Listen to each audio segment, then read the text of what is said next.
하나님의 사람인 모세는 그 80세에 호렙산에서 찾아오신 하나님을 만났고 부르심을 받아 40년 동안 하나님이 명하신 그런 이스라엘 백성을 애굽에서 이끌어내어 가나안 땅으로 인도를 하며 살았던 위대한 하나님의 사람입니다. 시내산에 올라 하나님의 얼굴을 마주하며 하나님이 들려주시는 음성을 들으며 율법을 받았고 그 율법을 기록해서 오늘 우리가 알고 있는 모세오경 창세기부터 신명기까지를 우리에게 전해준 하나님의 사람입니다. 120살까지 산 하나님의 사람입니다. 이 모세가 인생을 돌아보면서 깨달은 귀한 진리를 시편 말씀 가운데 보면 150편 가운데 유일하게 모세가 기록한 시편으로 여겨지는 90편 시편이 있습니다. 그 90편 시편에 보면 10절에 보면 이런 말씀을 합니다. 사람의 연수가 70이요 강건하면 80이라도 연수의 자랑은 수고와 슬픔뿐이요 신속히 가니 날아가나이다. 이런 고백을 합니다. 인생이 무엇인가를 그 한 구절로 그렇게 표현을 한 것입니다. 인생은 70을 살고 강건하면 80을 살고 그리고 정말 모세 자신은 120살까지 살았고 오늘날에도 최고 장수하는 사람이 120살까지 사는 것을 보여주기도 하는데요. 근데 그 연수의 자랑은 정말 수고와 슬픔뿐이라는 것입니다. 그리고 신속히 가는데 날아가는 것처럼 신속히 날아간다는 것입니다.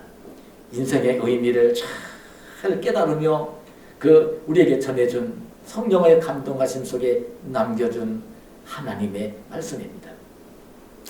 저는 오늘 우리 인생을 살면서 그래 가장 귀한 게 뭘까? 인생이 그런 것이라면 이 땅을 얼마를 사는 게 중요한 게 아니라 얼마를 살기는 살겠지만 정말 수고와 슬픔뿐인 이 세상을 살면서 이 땅을 가장 귀하게 존귀하게 사는 사람은 어떤 사람일까? 저는 그렇게 여겨봅니다.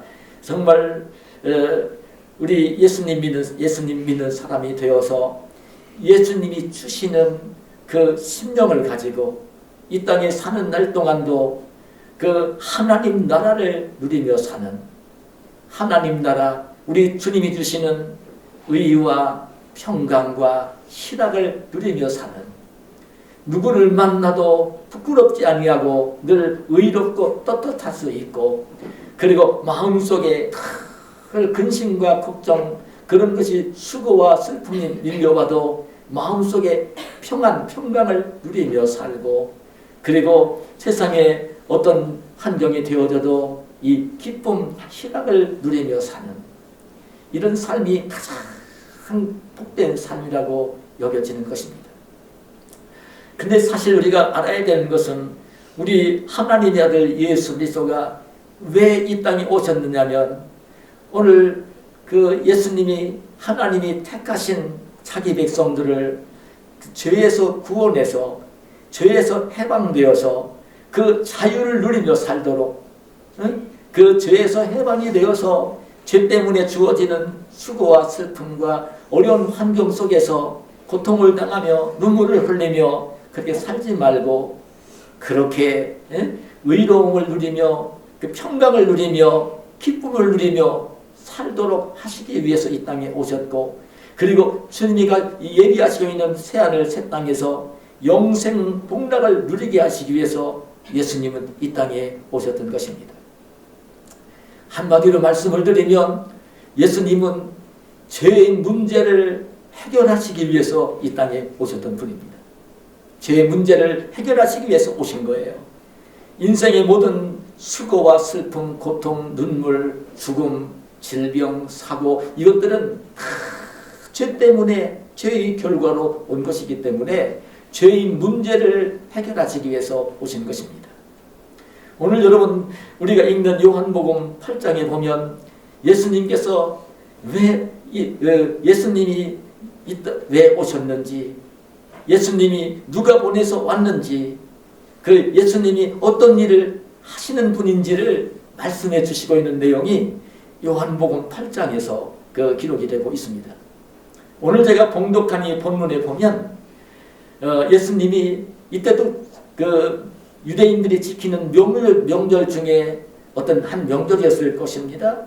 예수님이 예루살렘에 올라오셔서 주도 사역을 갈릴리에서 하셨지만 예루살렘에 올라오셔서 그 겟세마네 동산 감람산에서 기도하시고 밤을 보내시고 다시 예루살렘 성으로 들어가서 성전으로 들어오셨을 때에, 그때에 서기관과 바리새인들이 간음을 하다가 현장에서 붙잡힌 여인을 끌고 예수님 앞으로 왔습니다.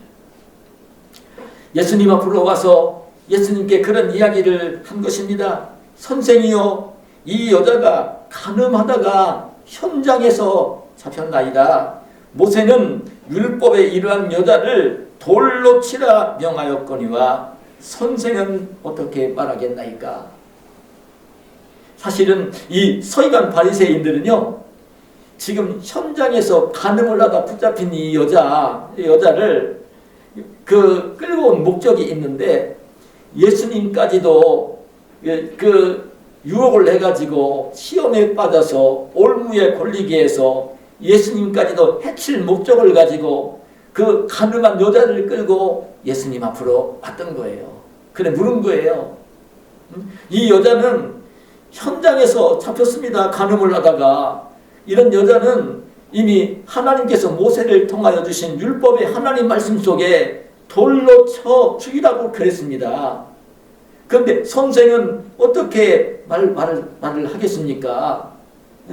하나님의 율법, 하나님 말씀, 자기들이 생명처럼 지키는 율법에는 돌로 쳐 죽이라고 그랬습니다. 그럼 당신은 어떻게 얘기를 할 겁니까? 근데 이 질문은요, 예수님이 어떻게 답변을 할 수 없는 질문입니다. 왜냐하면 그 당시 유대 나라는 로마의 지배를 받으면서 로마의 속국이었습니다. 로마의 법을 지키며 살아야 되는 백성들이었다 그 말입니다. 총독이 와서 유대 나라에 분봉왕도 있었고 대제사장도 있었지만 세상 법적으로 사회생활할 때는 로마의 법을 지키며 살아야 되는 시대였어요. 그래 대치되는 것입니다. 그 당시 로마의 법에 의하면, 그리고 로마법을 지켜야 되는데 총독의, 로마 황제가 보낸 총독의 결재를 받아야만 사람을 죽일 수가 있어요. 그런데 그 질문은 그런 질문입니다.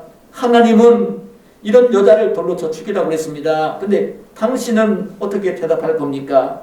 그런 그 율법에 기록한 대로 돌로 쳐 죽이라고 하나님 말씀대로 하라고만 딱 얘기를 하면, 율법대로 하라고 하면 문제가 되는 게 뭐냐면 로마 법을 어기는 것입니다. 그 죽이지 말라고 얘기를 하면 하나님의 율법에 어긋나는 것입니다. 이렇게 저렇게 대답해도 이 예수님은요, 그들에게 범법자로 몰려서 어려움을 당할 수밖에 없는 그런 그 질문을 받은 거예요. 그런 목적을 가지고 그 여인을 끌고 왔던 거예요. 그때 예수님은 그들에게 뭐라고 했습니까? 너희 중에 죄 없는 자가 먼저 돌로 치라. 너희 중에 죄 없으면 죄 없는 자가 먼저 돌로 쳐라. 여러 사람이 왔거든요. 그런데 많은 사람들이 와서 예수님을 그렇게 시험을 한 거예요. 그때 사람들은 오늘 본문에 보면 양심의 가책을 느끼면서 하나씩 어른부터 젊은이들까지 다 떠나간 것입니다. 그때 예수님은 그 여인을 향해서 물었어요. 지금 너희를 정죄하던 사람들이 아직 있느냐고. 없는 거 예수님은 아셨지만 다 떠나는 거 아셨어요. 그렇게 이제 물으셔요. 그러니까 여자가 주여 없습니다. 그럴 때 예수님은 그 여자를 향해서 나도 너를 정죄하지 아니하노니 나도 너를 정죄하지 않는다. 그러니 가서 다시는 죄를 범하지 말라고 이렇게 말씀을 하시는 내용을 오늘 제가 봉독해 올린 것입니다. 예수님은 이 사건을 통해서 그 가늠하다 붙들려온 여자, 모세의 율법에 의하면 돌로 쳐 죽여야 되는 여자, 그 여자를 참 이렇게 용서해 주시면서 오늘 죄를 다스리러 이 땅에 오신 예수님이신 것을, 죄 문제를 해결하면서 그 귀하게 인생을 살아야 될 것을 일깨우시면서 오늘 하시고 있는 말씀들이 요한복음 8장 뒷부분에 쭉 이어지는 것입니다. 여러분, 실제적으로 저는 오늘 이 말씀을 읽고 묵상을 하면서 이런 주님의 음성을 몇 가지를 들어봤는데 굉장히 오늘 보면 역설적입니다. 어떤 역설적이냐면 이 서기관과 바리새인들은요, 그 당시 자기들이 율법을 잘 지킬 뿐만 아니라 율법을 해석을 해가지고 만들어놓은 유대인들의 탈무드까지도, 장로들이 물려준 전통까지도 잘 지키면서 자기들이 세상에서 가장 의롭고 깨끗하게 살고 있다고 자부하는 사람들이고요. 그 율법을 유대인 그 당시 백성들에 가르치며 살고 있는 무리들입니다. 자기들은 의롭고 깨끗하다고 죄가 없다는 생각을 가지고 간음을 하다 붙잡힌 여자를 끌고 예수님 앞으로 왔던 것입니다. 자기들은 죄가 없다고 여기며 살고 있는 사람들입니다. 그런데 굉장히 역설적인데, 그런데 그들은 오늘 말씀을 가만히 보니까 너희 중에 죄 없는 자가 먼저 돌로 치라고 예수님 말씀하셨을 때에, 그때에 이 무리들은요, 자기들을 돌아보면서, 자기들을 살펴보면서 정말 자기들 마음속에, 자기들의 생활 속에도 죄가 있는 것을 다 깨달은 거예요. 양심적으로 깨달은 거예요. 그래서 돌로 치지를 못하고 다 떠나간 것입니다. 그러나 다 떠나간 그런 모습을 오늘 보여줍니다. 저는 이 말씀 속에서 듣는 주의 음성이 있습니다. 그 현장에서 간음을 하다 붙잡혀온 여자도 죄가 있는 여자입니다. 그는 유대 율법으로 현장에서 돌로 쳐 죽여야 되는 죄를 지은 여자입니다. 근데 이 말씀을 통해서 듣는 주의 음성은 뭐냐면, 사람은 누구나 다 죄가 있는 죄인이라는 것입니다.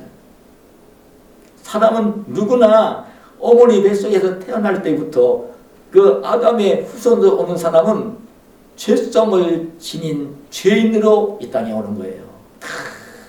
죄성을 지닌 죄인으로 오는 것입니다. 오직 죄가 없이 오신 분이 단 한 분 계십니다. 우리 구주이신 독생자 예수 그리스도이십니다.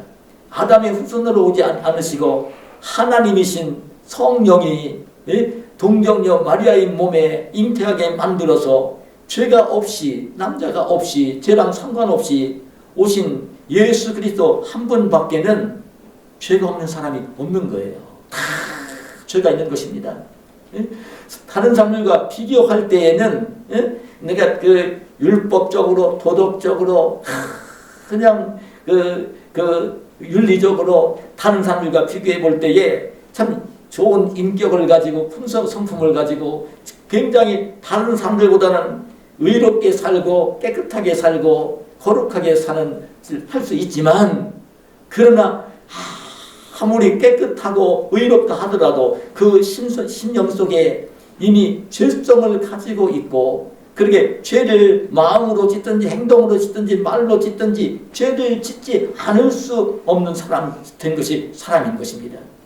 그래 하나님 말씀은 로마서 3장 10절 이하 12절에 이렇게 말씀합니다. 기록된 바 의인은 없나니 하나도 없으며 깨닫는 자도 없고 하나님을 찾는 자도 없고 다 치우쳐 함께 무익하게 되고 선을 행하는 자는 없나니 하나도 없도다. 하나도 없다. 그래서 이어지는 23절에 보면 모든 사람이 죄를 범하였음에 하나님의 영광에 이르지 못하더니, 모든 사람이 다 죄인인 것입니다. 죄성을 지니고 있고, 다른 사람이 10가지 죄를 짓지만 그렇게 깨끗하게 사는 사람도 한 가지는 지을 수 있는, 다른 사람은 100가지 죄를 짓지만 나는 한 가지 두 가지는 죄를 지을 수 있는, 아무리 신앙과 인격이 다듬어지고 거룩해진다 하더라도 죄성을 가지고 있고 죄인인 것을 알아야 되는 것입니다. 그러면 성경 말씀은 이렇게 말씀합니다. 자기가 나는 죄가 없다, 나는 죄를 짓지 않았다, 나는 죄인이 아니다, 이렇게 얘기하는 사람일 때에는 성경은 뭐라고 얘기를 하냐면 이렇게 말합니다. 요한일서 1장 8절에 보면 만일 우리가 죄가 없다고 말하면 스스로 속이고 또 진리가 우리 속에 있지 아니할 것이요. 10절에는 만일 우리가 범죄하지 아니하였다 하면 하나님을 거짓말하는 이로 만드는 것이니 또한 그의 말씀이 우리 속에 있지 아니하니라.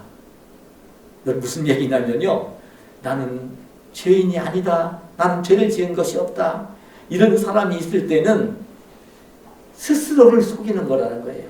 자기 양심을 속이는 거라는 거예요. 자기 양심을, 스스로를, 자기 자신을 속이는 거라는 거예요. 그리고 하나님은 다 죄가 있다고 얘기했으니까 하나님을 거짓말장이로 만든다는 거예요.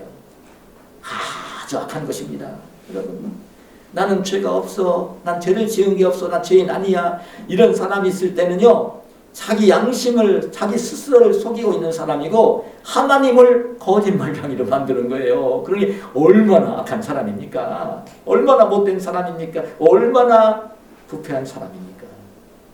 그럼 성경을 제가 읽고 묵상하다 보면요, 정말 예수님을 믿고요, 거듭나서요, 하나님의 자녀로 성별되게 살면 살수록, 거룩해지면 거룩해질수록, 더 순수해지면 순수해질수록 더 겸손해지면서 나는 죄인입니다, 나는 죄인입니다, 그렇게 하는 모습을 보는 거예요.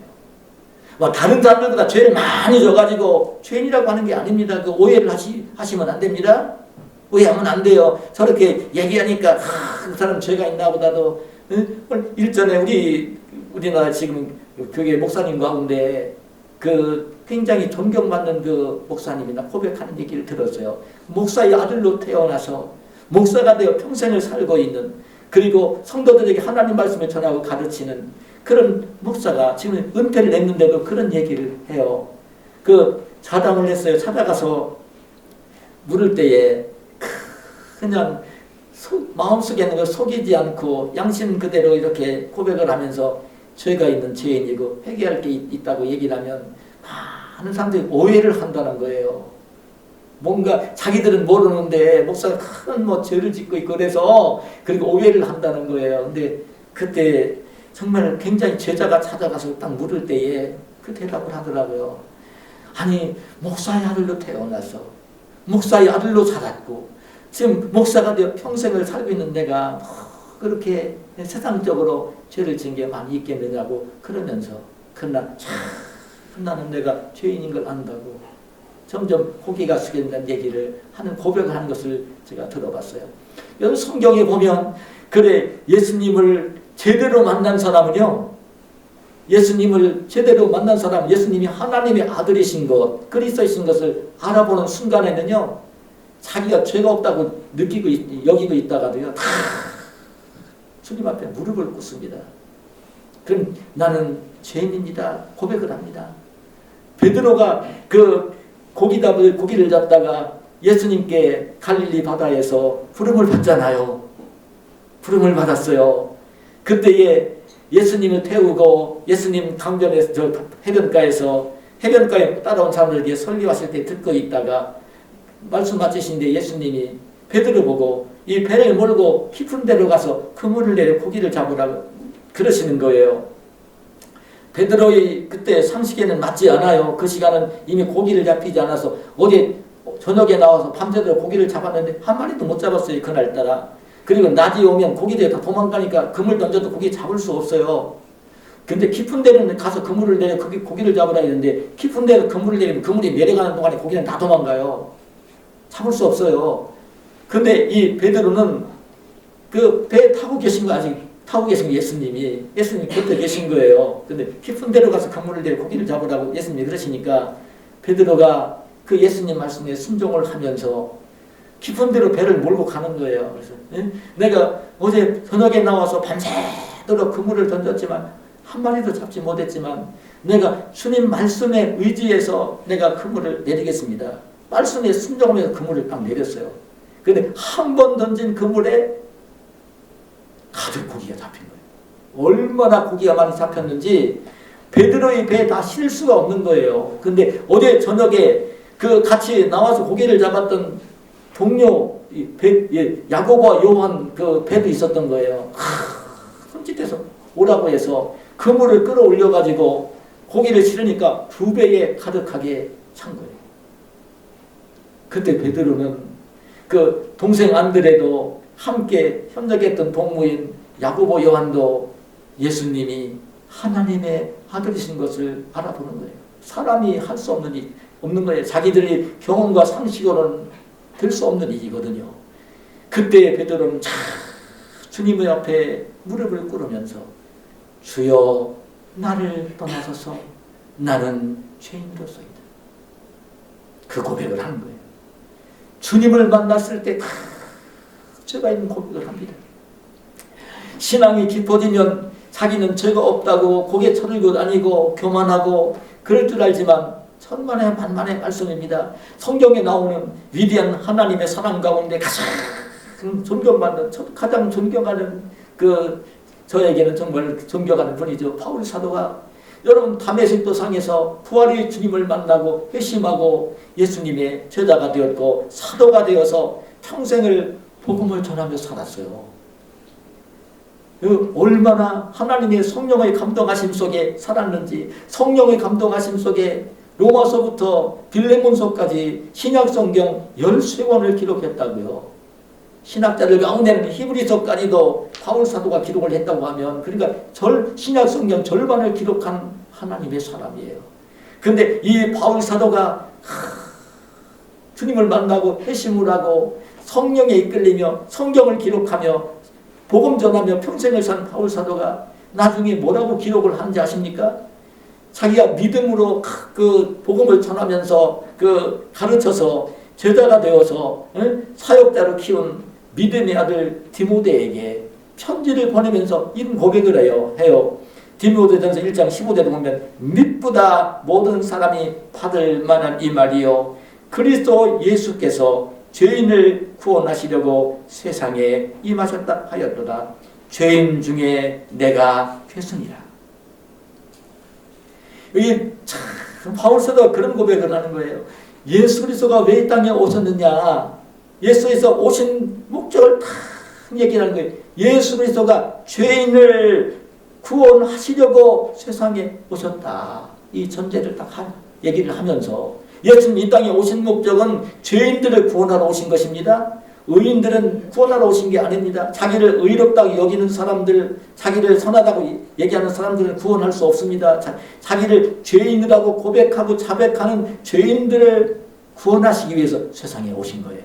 그 얘기를 딱 하면서 뭐라고 고백하냐면 내가 죄인 중에 괴순이다. 내가 죄인 가운데 우두머리다. 난 죄인들 가운데 우두머리다. 죄인 중에 가장 못된 죄인이다. 그런 고백을 한 것입니다. 그래 오늘 저는 말씀을 보면서 저는 듣는 제 음성이 뭐냐면 오늘 굉장히 안타까운 현상이 벌어진 것입니다.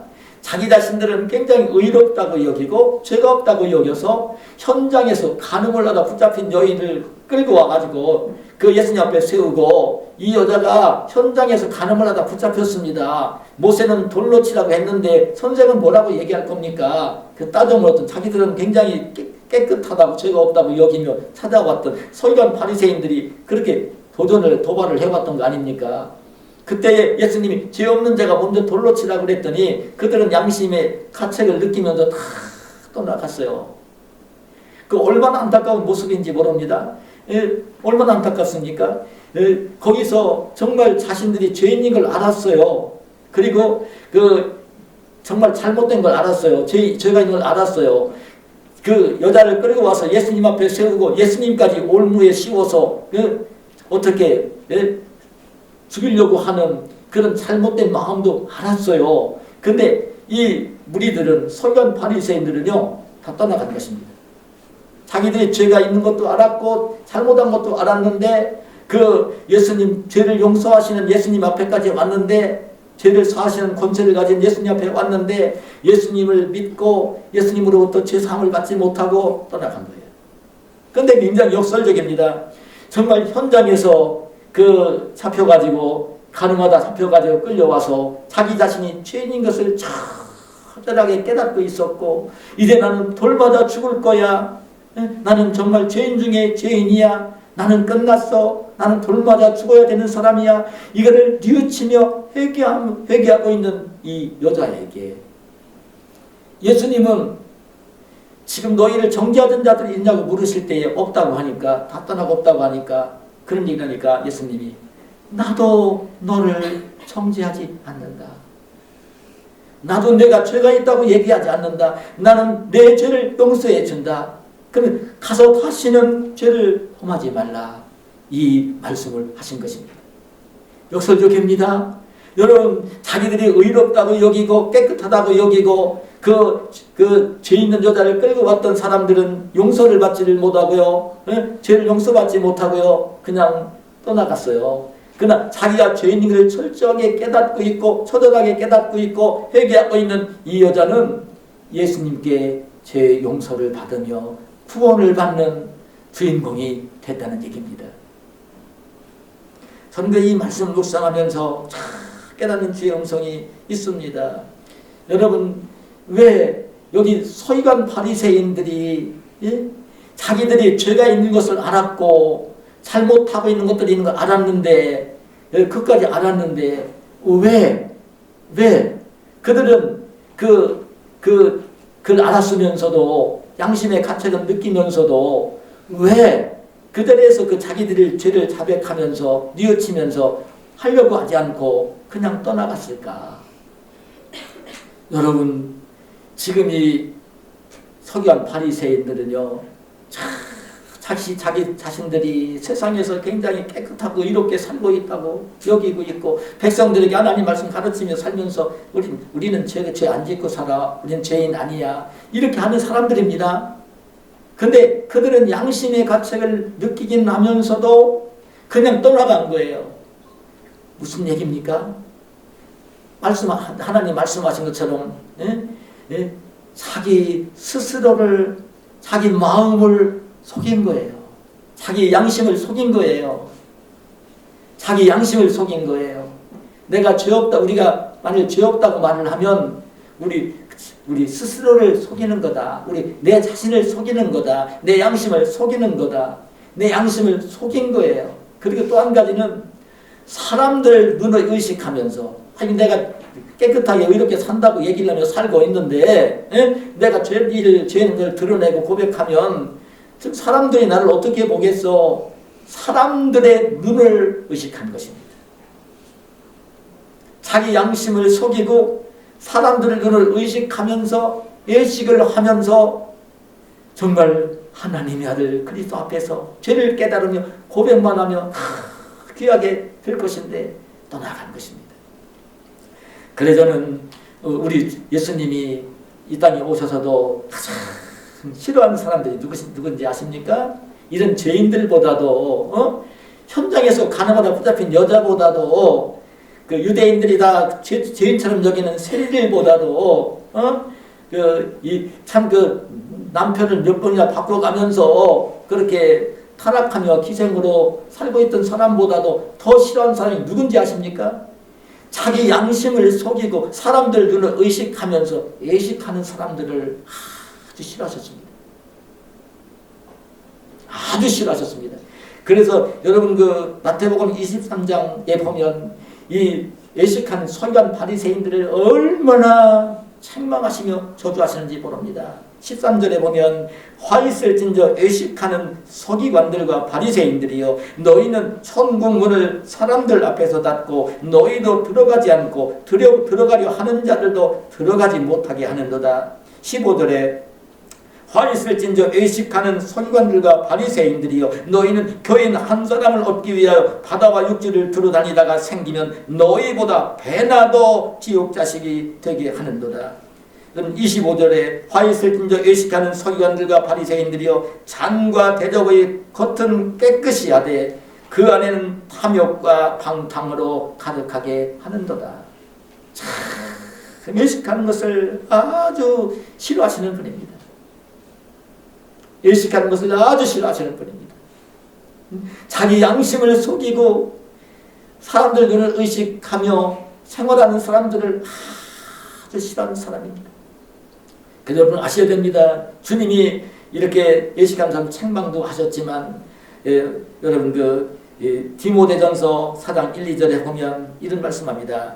그러나 성령이 밝히 말씀하시기를 후일에 어떤 사람들이 믿음에서 떠나 미혹하는 영과 귀신의 가르침을 따르리라 하셨으니, 자기 양심이 화인을 맞아서 애식함으로 거짓말하는 자들이라. 이렇게 말씀합니다. 자기 양심이 화인을 맞아서 애식함으로 거짓말을 하는 자들이라는 거예요. 그런데 참 믿음 생활을 하면서도 우리 성도들이 굉장히 조심할 내용이 이 말씀입니다. 성령이 밝히 말씀하시기를 후일에 말세가 되어지면 어떤 사람들이 믿음에서 떠나, 믿음 생활을 한다고 하면서도 믿음에서 떠나 미혹하는 영과 귀신의 가르침을 따른다는 거예요.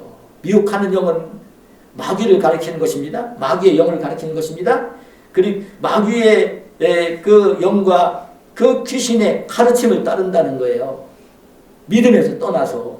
근데 그런 사람 왜 그렇게 되어지냐면, 자기 양심이 화인을 맞아서 예식하면서 거짓말을 한다는 것입니다. 여러분, 화인 맞은 양심이라는 것은요, 무슨 말인지 아셔야 됩니다. 화인이라는 말은 불도장을 맞았다는 뜻입니다. 불도장. 불로 지져가지고 상처가 나면요, 상처가 아물어도요, 보통 이 살갗은 그 모든 감각을 느끼는데, 그 상처가 아문 것은요, 감각이 거의 없습니다. 화인 맞은 그런 뜻입니다. 화인 맞은 양심이 되어지면 그 마귀의 영과 귀신의 가르침을 따른다는 거예요. 그러면서 거짓말을 하면서 의식하며 산다는 거예요. 의식을 한다는 거예요. 그래, 하나님의 백성들은 그래 이 땅을 살면서 자기 마음이 화인 맞은 양심이 되지 않을 수 있도록, 착한 양심을 가질 수 있도록 마음을 지키며 살아야 됩니다. 그럼 잠언 4장 23절에도 모든 지킬 만한 것 중에 더욱 내 마음을 지키라, 생명의 근원이 이에서 남이니라 말씀을 하신 것입니다. 자기 마음을 착한 마음이 되도록, 화인 맞은 양심이 되지 않도록 자기 마음을 잘 지켜야 되는 것입니다. 자기 마음을 지키지 못하면요, 사람들을 의식하면서, 그리고 자기 양심을 속이면서 의식을 하는, 거짓말도 하고 의식하는 생활이 되어지는 거예요. 그러면 여러분, 그럼 일단 죄를 지으면 여러분 불편해지는 것입니다.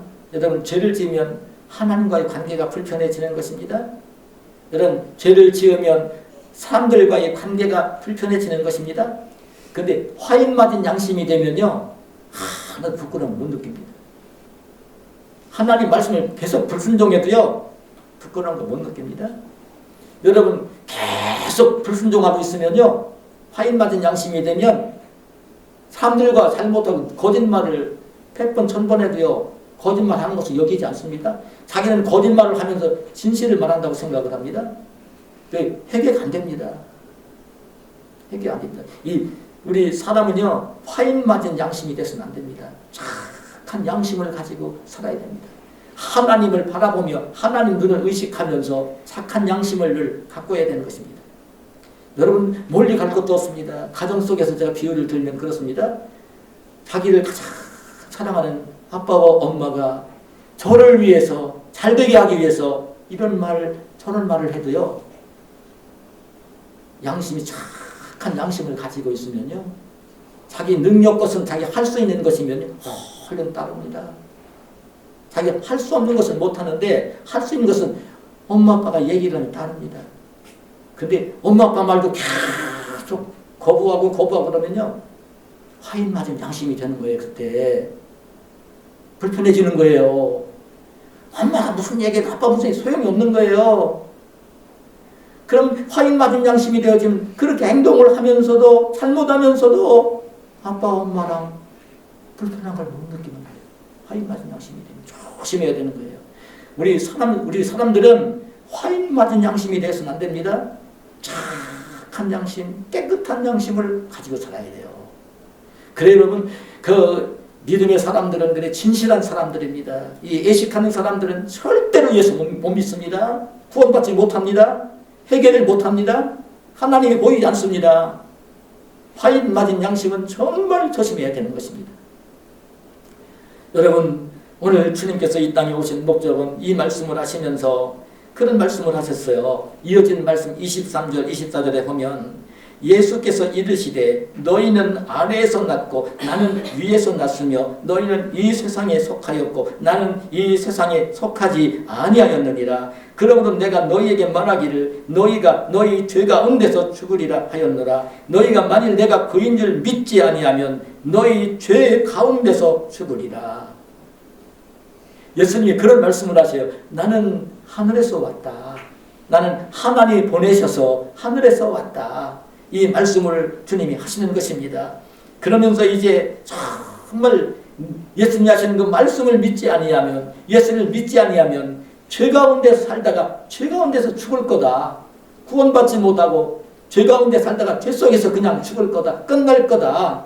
응? 그 영생을 얻지 못할 것이다. 하나님의 자녀가 되지 못할 것이다. 이 땅에 사는 날 동안도 하나님이 주시는 의와 평강과 희락을 누리며 살 수 없을 거다. 이 말씀을 주님께서 하시는 것입니다. 근데 이 말씀을 하시는데도요, 반응은 둘로 나눠진 거예요. 반응은. 서기관과 바리새인들은요, 예수님께 계속 도발을 합니다. 당신이 하나님의 아들인 증거를 보이라고, 당신이 아브라함보다 먼저 낳느냐고 대들며 덤벼듭니다. 예수님 이 말씀을 하실 때, 근데 놀랍게도 예수님 이 말씀을 하실 때 예수님 믿는 사람들이 많이 생겨났습니다. 그래서 요한복음 8장 30절에 보면 이 말씀을 하심에 많은 사람이 믿더라. 이 말씀을 하십니다. 그때 이 말씀을 믿는 자들에게 이어지는 31절, 32절에 이런 말씀합니다. 그러므로 예수께서 자기를 믿은 유대인들에게 이르시되 너희가 내 말에 거하면 참으로 내 제자가 되고 진리를 알지니 진리가 너희를 자유롭게 하리라.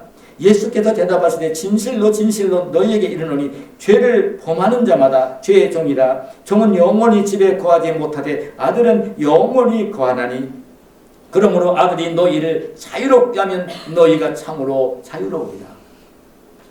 자, 주님이 하신 말씀을 들으면서 그 주님 말씀 안에 거하면, 예수님을 믿으면 진리를 알게 될 것이고 진리가 너희를 자유롭게 해줄 거다. 죄를 짓는 자마다 죄의 종이라고, 그런 사람들은 죄 가운데서 죽을 것이고, 그러나 이제 그 주님 말씀에 거하면 주님이 주시는 자유를 누리며 살 거라는 이 말씀을 하시는 것입니다. 그래 여러분, 예수님은요 육신을 이 땅에 오셨을 때에도 죄를 사하는 권세를 가지고 계셨어요. 하나님의 아들이니까, 하나님이시니까. 그래서 오늘 본문에도 이 현장에서 가늠하다 붙잡혀온 여자를 향해서 나도 너를 정죄하지 않는다. 내 죄를 용서해 준다. 다시는 가서 죄를 범하지 말라 얘기하시는 거예요. 마태복음 9장에도 보면 2절에 보면 그 중풍병에 걸려 자기가 혼자 거동을 못해서 친구들의 도움을 받아 그 예수님 앞에 온 그 중풍병자에게 예수님 먼저 이런 선언을 하세요. 내 죄사함을 받았느니라. 그 뒤에 그 알아듣지 못하니까 그 중풍병자에 내 다리를 들고 걸어가라고 이제 말씀을 하실 때 병자가 나아서 걸어가는 모습을 볼 수 있는데요. 예수님이 이 땅에 오신 목적이 죄를 사하러 오신 것입니다. 근데 예수님이 이 땅에 계속 머물러 계시고 육신을 입은 모습 그대로 그렇게 하게 되면 그 많은 사람들 만날 수도 없고, 그러니까 주님께서는 이 땅에 오셔서 이 땅에 오신 목적을 설명하실 때에 마가복음 10장 45절에 보면 인자가 온 것은 섬김을 받으려 함이 아니요 섬기려 하고 자기 목숨을 많은 사람의 대속물로 주려 함이니라. 그 예수님이 택한 자기 백성들을 죄에서 구원하시기 위해서 자기 몸을 십자가에 내주어 대속물, 대속하는 제물로 드리기 위해서 왔다는 이 이야기를 하신 것입니다. 그 예수님은 종국에 정말 십자가에 달려 그 피를 흘리시며 택한 자기 백성들의 죄를 속량하시며 다 지불하시며 대신 죽어주신 것입니다. 그리고 죽음을 이기고 사흘 만에 다시 사셨던 것입니다. 그 정말 이 예수님을 하나님의 아들로 주님으로 딱 믿는다고 얘기할 때는 믿는 사람은 어떤 사람이냐면 예수님이 내 죄값을 다 지불해 주시고 죄에서 나를 구원해 주셨구나. 사망에서 나를 구원해 주셨구나. 이거를 이제 정말 깨닫게 되어집니다. 그래서 로마서 8장 1, 2절에 이런 고백을 합니다. 바울 사도가 그러므로 이제 그리스도 예수 안에 있는 자에게는 결코 정죄함이 없나니 이는 그리스도 예수 안에 있는 생명의 성령의 법이 죄와 사망의 법에서 너를 해방하였습니다. 자유를 누리는 것입니다. 그래서 여러분 우리 그리스도인들은 그래 이 죄와 사망의 법에서 해방이 된 사람들이에요. 해방이 됐어요. 죄에서 해방이 되었어요. 그 죽음에서 해방이 되었어요. 해방이 된 사람들이에요. 자유를 누리며 살게 된 사람들이에요. 의와 평강과 희락을 누리며 살 수 있는 사람이 된 거예요. 근데도 여러분 그렇게 예수님이 구원받은 하나님의 자녀가 되어도요. 여러분 이 땅을 살다 보면 죄성을 가지고 있어서 또 세상이 너무 악하고 마귀는 유혹해오고 그래 죄를 지을 수가 또 있어요. 안 지을 수 없어요. 이 땅에 사는 날 동안은 죄를 안 지을 수가 없어요.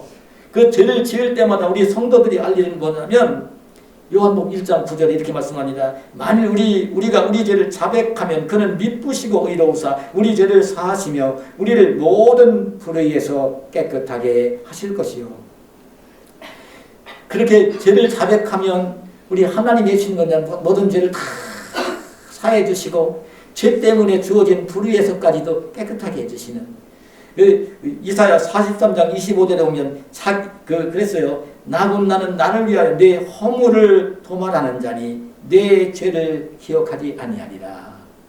죄를 자백하고 얘기하고 나면요 기억하지 않아요. 하나님은 사람은 고약한 죄성이 있어가지고 죄를 자백하고 고백하고 그렇게 했어도요 내가 어느 때 이제 진 게 있잖아. 내가 언제 이런 게 한 게 있잖아. 마귀도 그걸 자꾸 우리를 유혹하면서 우리를 힘들게 하는데 여러분 사람들은 고약한 심성이 있어가지고 이미 잘못한 거 뉘우치고 얘기했는데도 자꾸 내가 몇 날 며칠 날 어떤 행동 못된 짓 했잖아. 이걸 자꾸 기억하면서 얘기를 하는데 하나님은 그렇지 않으시는 분이세요. 그걸 닮으신 분이 누구냐면 부모입니다. 부모는요 자식이 잘못한 게 있어도요 잘못한 걸 뉘우치고 깨우치고 같은 행동 안 하면요 절대로 잘못한 거 기억 안 합니다. 부모는요 절대 부모는 기억 안 합니다. 그 하나님이나 부모님 그래 부모님이 하나님을 잘 닮으신 분이세요. 여러분 부부가 있지만 부부 사이에서도요 남편이 잘못하고 아내가 잘못하면 불편해집니다. 많이 불편해집니다. 잘 회복이 안 됩니다. 근데 부모와 자식 사이에는요 그게 되어집니다. 그렇게 되어집니다. 그런 사랑의 마음을 긍휼의 마음을 부모에게는 자식을 낳아 기르는 부모에게는 그걸 주셨어요. 여러분 이제 말씀을 맺겠습니다. 하나님의 백성들은 이미 예수님을 믿으면서 지금 이제 예수님이 다 죄를 용서해 주셨기 때문에 죄에서 해방이 되었고 사망에서 해방이 되었고 영원한 생명을 소유하고 있고 하나님의 자녀가 된 사람들입니다. 복 있는 사람들입니다. 그래 하나님의 자녀가 되어서 하나님 나라 천국에 가서 영생 복락을 누릴 사람들이 된 거예요. 근데 이 땅에 사는 날 동안도 내가 원치 않지만 자꾸 죄를 지을 수 있습니다. 내가 아주 그냥 습관이 금방 안 고쳐지고 그냥 죄성을 가지고 있어서 내 욕심이 있어서 안 들을 수도 있는데 그때는 여러분 그걸 아셔야 됩니다. 화인 맞은 양심이 되지 말고 그때는 얼른 지체하지 말고 잘못을 깨닫고 결단을 내리고 회개하고 그런 마음이 되어야 됩니다. 착한 양심을 가지고 살면서 그러면서 하나님이 주시는 그 의로움 누구를 만나도 부끄럽지 아니하고 누구를 만나도 떳떳하고 누구를 만나도 그런 의로움 그리고 그 어떤 환경을 만나도 평강을 누리는 그리고 어떤 환경을 맞이해도 그냥 슬프고 우울해지지 않냐고 기쁨을 누리는 그 생활을 우리 성도들은 해야 되는 것입니다. 예, 오늘 저와 여러분이 오늘 예수님 믿고 구원받은 하나님의 자녀가 된 것 깨달으면서 그 하나님의 자녀가 됐다는 것은 죄를 해결받았다는 거예요. 할렐루야. 죄를 해결받았다는 것입니다. 예수님을 믿는다는 것은 죄를 해결받았다는 문제입니다. 죄 해결받은 거예요. 죄 때문에 인생의 모든 수고와 슬픔이 고통이 따라오는 것이니까요. 해결받았다는 것이에요. 여러분 예수님 믿고 죄에서 해방받은 여러분 의와 평강과 희락을 누리며 사는 여러분 행여나 또 믿음 가지고 살면서도 연약해서 넘어질 때가 있어도 얼른 회개하고 자기를 바로 세우고 그 착한 양심을 가지고 늘 자기 마음을 다스리면서 그렇게 인생을 귀하게 사는 저와 여러분이 되시기를 예수님의 이름으로 축원합니다. 하나님 감사합니다. 오늘 우리를 사랑하셔서 우리 주님께서 직접 들려주신 복음 중의 복음, 죄의 문제를 해결해 주신 복음 중의 복음을 듣게 하여 주셨사오니 감사합니다. 오늘도 이 귀한 말씀을 마음속에 소중히 담게 하시고 오늘 예수님을 믿으면서 죄와 사망에서 해방받은 그런 복된 사람이 된 것을 깨달으며 그래서 정말 이 땅에서 그렇게 의로움과 평강과 희락을 누리며 사는 저희가 되어지게 하시고 주님이 약속하신 하나님 나라를 떳떳하게 기업으로 받을 수 있는 주님 부르실 때 기쁘게 주님 나라에 갈 수 있는 저희들이 될 수 있도록 인도하여 주시옵소서. 믿음을 가지고 생활하다가 넘어질 때도 있고 죄를 지을 때도 있겠지만 그때는 지체하지 말고 회개하며 정말 착한 양심을 가꾸며 회개하며 주님이 주시는 늘 평안함과 기쁨은 의로움을 누리며 사는 저희들 모두가 되게 하여 주시옵소서. 예수님의 이름으로 기도하옵나이다. 아멘.